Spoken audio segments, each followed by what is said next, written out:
Hello and welcome to Aniview Reviews. Today we're talking about Hellsing. So Hellsing was made by Gonzo in 2001, 13 episodes long, and it's an action supernatural series.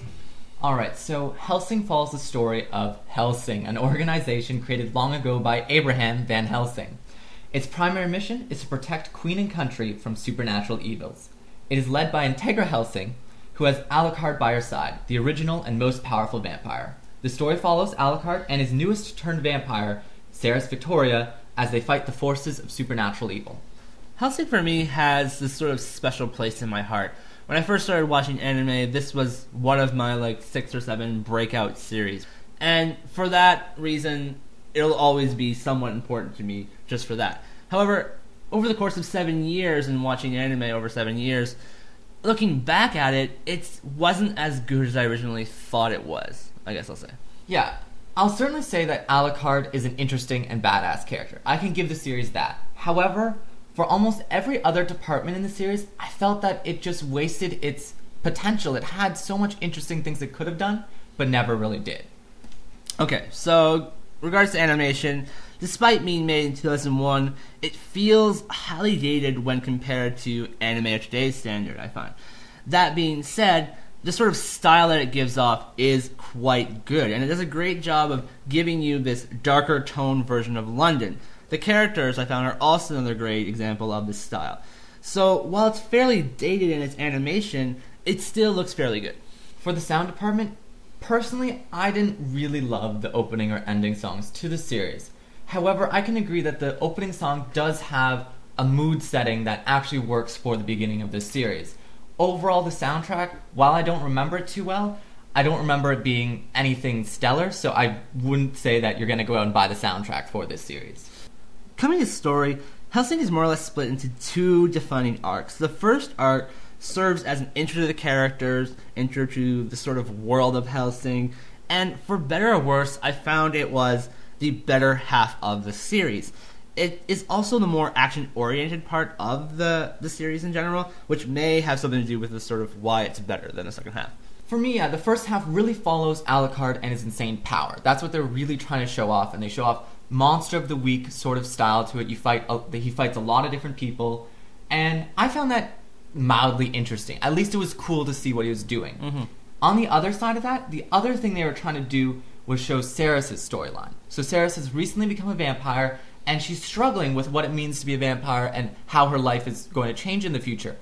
However, as an actual personal struggle, it wasn't actually that interesting overall. She really just sort of whined and complained and stayed in her room, and you really just kind of wanted her to become badass or something. I mean, she is a vampire now. You want her to do things, and mostly she just had small emotional breakdowns. Mm-hmm. Now, let's come to the second half of the series, and to be frank, it is entirely made up. Unlike the 2006 OVA called Hellsing Ultimate, this first rendition of Hellsing decided not to follow the plot of the original manga. Now, after having watched Hellsing Ultimate, and you get about 2 episodes per year because they're taking their sweet time with it, this is highly disappointing, as the story they created in place of the manga is just flat out terrible in comparison. It's not even on the same level or even in the same world. It's that terrible. Yeah, I didn't really notice an insane transition, but there definitely is a sort of a lack of fighting going on, a sort of change in the storyline, and it really becomes focused on the sort of ending that's coming up. And overall, I wouldn't say I hated it much more than the beginning half of the series, but I definitely don't think it's better or something like that. It's on par or worse. Throughout the series, it's mostly mediocre. I mean, it's a Monster of the Week type thing. Alucard has some badass moments, but because so much of the time is devoted to Cerys, it's just not that interesting. No. So, much like the second half of the series, Hellsing ends on sort of a lame but slightly more interesting note, as it puts the spotlight now on the relationship between Integra and Alucard, and they have this sort of interesting past that you get little tidbits of as the series goes on, and it just sort of ends with this interesting climactic point, which is never really explored fully. Now, while I thought this was, even though this is all made up, I thought this was more interesting than the rest of the second half of the show because it actually shows some sort of depth to the characters and some sort of more interesting aspects. And I mean, and the major climax of the ending is the whole final fight with the most powerful vampire you encounter in the show. And this, to me, it was an interesting fight because Alucard was actually scared of being defeated, or at least it seemed so. But as the fight went on, you know, I was excited because it was like, oh my god, he's not invincible for once. It seems like he's actually being sort of fought against. But as the ending sort of goes, yeah, I don't want to spoil it, but it's really just disappointing the way they finish it. It's just like any sort of interesting thing they could have done with it was sort of wasted. All right, so let's go to characters now. And we'll start with Alucard. So, as we've said many times for this review, it goes without saying that Alucard is badass. Everything from his look to his attitude just sort of gives you that sensation. The problem, as you may have known by now, is that as the series goes on, he slowly loses that quality. Why? Because the guy is freaking invincible. After the first few fights, you begin to realize that no matter what they do to him, they could tear him to shreds, blow him to pieces, you name it, he's just going to sort of rematerialize and somewhat of a stronger form and just win. And that's how usually every single fight in the series goes. Yeah, and he really lacks any sort of depth as an actual human being, or rather vampire being, in any sort, because you never really hear about his past, why he's a vampire, if he feels horrible about it. You know, he's just kind of smiles, chuckles, and shoots people, like, and doesn't die. And so it could have been more interesting. I mean, if anyone has read the original Dracula, I haven't, but I mean, I've seen some movies of Dracula. I know the basic story. It's so much more interesting than just what this type of show does, where he's a badass vampire that kills things. Oh, Alucard is Dracula spelled backwards, by the way. And Dracula is supposed to be the first vampire, so all this sort of comes together.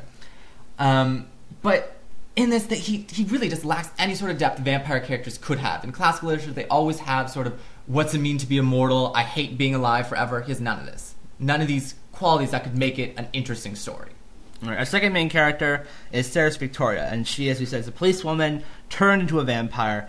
And I found that she kind of acts as our gateway into the Hellsing organization. So as she learns about stuff, so does the audience. And for a good chunk of the series, as we said this already before, it's focused on her so much that she sort of steals the spotlight from Alucard.